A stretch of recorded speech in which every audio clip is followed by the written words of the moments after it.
Did Truist Bank steal $130,000 from one of their customers' account without them knowing? That's what the headline says of this article, but let's actually dive deep into what the context is and let's see what actually happened. Hey, what's up, YouTube family? It is your favorite stay at home millionaire here, Sarah Nicole. And if you are new here, welcome. My channel is all about entrepreneurship, making money, financial literacy, all that good stuff. So if that's something that you're interested in, make sure you are hitting that subscribe button and smash that notification bell. Now, let's dive into what we're talking about today. Did Truist Bank steal $130,000 from one of their customers? Now, I actually heard about this in a Facebook group. There was someone who made a post saying to take all your money out of Truist Bank. They're stealing, they're fraud. And I was like, what? I was alarmed because Truist Bank is just one of the financial institutions that I actually use for my own business. And so I was super curious to see what was going on with Truist Bank. And so I actually went and Googled it and saw this article from Fox 46. And the headline says, "Man loses $133,000 in moving company fraud case. Will never trust Truist Bank again." I had actually watched a news video as well, but in this article, it is stating how this guy, Perrin Davis, he had a estate account for his father. So it wasn't his money, it was his father's money.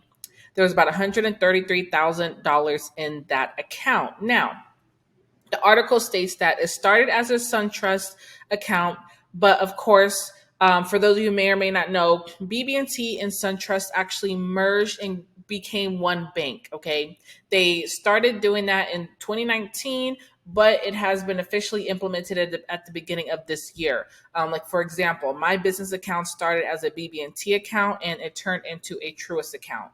In this article, he states that he actually didn't even know that the account was empty until he wrote a check to somebody, to a probate attorney, and it bounced.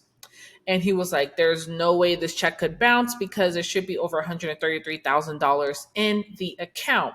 So, of course, he contacts the bank. And when he contacts the bank, he sees that there have been checks made over the last few months that have taken money out of the account and basically drained the entire $133,000 in the account. Now, on the bank statements, it actually showed that the money was taken out through checks, through ACH, through the banking information. So it was not an electronic payment or it wasn't cash taken out. The person who stole the money made it look like the person who owned the account was writing a check to that person. Then they would go to their bank and cash that check. And they were actually able to trace it back to a moving company based out of Florida. It was a moving company called, I know it says it in here, I think it was Imperial Freight, based out of Florida. Yep, Imperial Freight Lines LLC, a moving company based out of Florida. And the original payment to this company was actually about $3,500.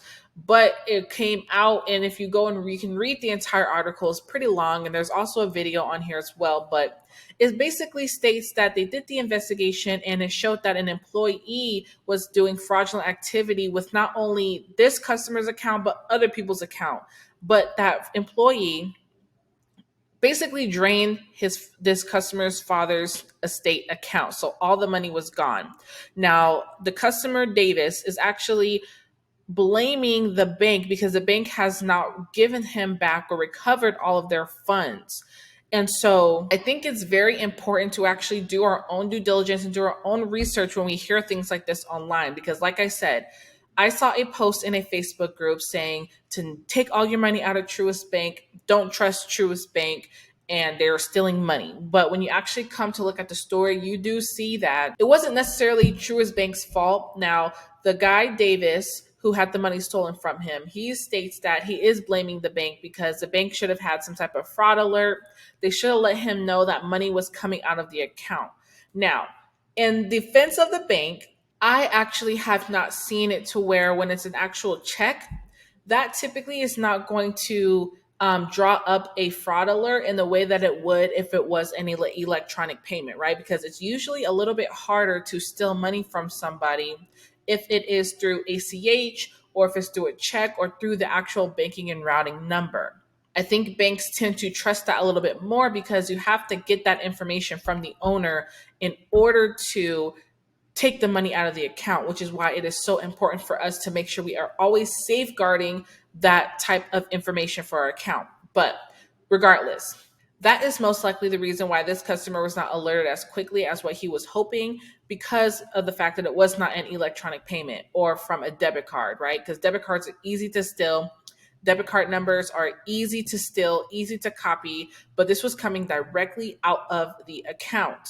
And of course, if you guys have ever had any type of fraudulent activity on your bank account, you know that there's a process, there's an investigation before they can actually give you all of your money back. And I'm sure somewhere in the fine print of all the contracts that we sign in order to open up bank accounts, I'm sure that there is a certain amount of money that they are going to be able to give you back right away before a real investigation is done. And of course, $130,000 is a lot of money, right? So there's a huge investigation that has to go on here. And the article states that the bank did give him back about $80,000 of his money, but of course, he's still fighting for to get the rest of that money back, which is totally understandable. Now, I don't necessarily think that it is the bank's fault. Also, another thing you want to keep in mind, this guy did not even check this bank account for many months. This went on for months until he finally noticed something was wrong. From November until about February and March is when he noticed it. So you should be checking any account that you have control over that is your responsibility. You should definitely be checking those accounts periodically, even if it's not an account that you use often. Maybe it's a savings account or something of that nature, an investment account. Now, you don't have to check it every day, but at least like once a month. Because if he had checked this in that first month, he would see that money was missing and it wouldn't have drained the entire $130,000. So that just goes into proper money management, is just always knowing where your money is, how much money you have at all times. It's just super important to do that. Now, this whole entire situation is really unfortunate. I actually bank with Truist. I haven't had too many issues with them at the moment, but just because I haven't had issues with them doesn't mean someone else can't have an issue, right? But I did want to talk about this because of the fact that it is a little bit misleading, I think, to blame the bank entirely for this situation when it was really just a terrible, terrible case of fraud, which unfortunately it happens every single day. And I really do hope that he can recover his money. But the banks are typically only responsible for a certain amount of money that's in your account. And of course, they have to do their own investigation when fraud and things like that happen. So when it comes to choosing a good bank for either your business or yourself or just your personal affairs or your own estate, definitely do your research. But I would definitely make sure that there are proper procedures in place within your financial management to make sure that you or someone that you trust is checking these accounts periodically, right? Pretty often. You don't want these accounts to go untouched for months and months. And then all of a sudden you're in a situation like this where somebody was stealing money from this guy's account for months before he even noticed. And it was large amounts of money too. It wasn't just a few dollars, it was large amounts. So that is definitely one thing that you do want to keep in mind when it comes to banking. But I don't think this was the bank's fault. Let me know down below in the comment section. Do you think it was the bank's fault that his money was gone?